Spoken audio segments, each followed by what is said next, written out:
Ô Marcos, olhando para esse cenário, né, até você muito bem coloca ali, né, as consequências, como vai ser, né, como irá agir o Banco Central. Queria entender um pouco da sua leitura, porque tem-se uma grande discussão, né, se de fato esse cenário pode ou não ser considerado uma dominância fiscal, se estamos a passos desta dominância. Eu queria entender primeiro na sua leitura se você enxerga dessa forma e em que ponto ali, né, o aumento dos juros talvez possa se tornar incapaz de conter esta inflação. Isso é uma coisa muito difícil dizer qual é o ponto de virada, né? O que é a ideia de dominância fiscal? A ideia é que você chega numa situação em que aumentar os juros, o Banco Central aumentar os juros, vai gerar tal peso no custo da dívida pública que aumenta muito o risco de default pelo governo. O governo dá um jeito de não pagar a dívida.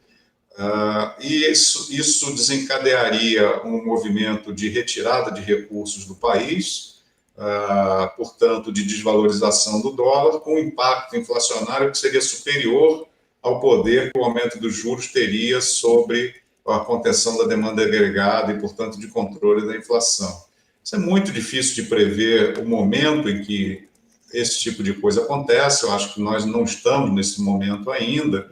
Porém, nós estamos com um nível de dívida muito alto, um nível de juros muito alto e uma percepção de incapacidade do governo de agir, né?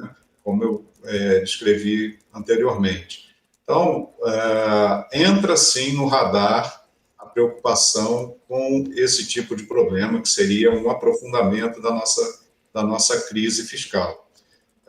Os acadêmicos que fazem exercícios quantitativos olham a dívida pública entre 85% e 90% do PIB como um momento de transição, um momento de maior risco para você entrar nessa situação mais grave.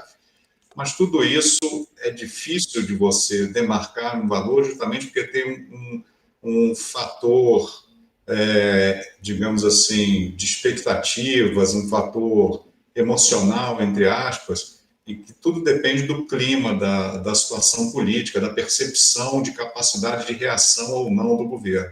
Por isso que eu estou muito preocupado, justamente porque o governo demonstrou baixa capacidade de resposta ao desafio fiscal. E a gente fica, então, dependendo de como o Congresso vai reagir, de como o Congresso vai tratar essas medidas, se ele vai colocar medidas adicionais ou não, ou se vamos ficar com esse pacote frágil e insuficiente.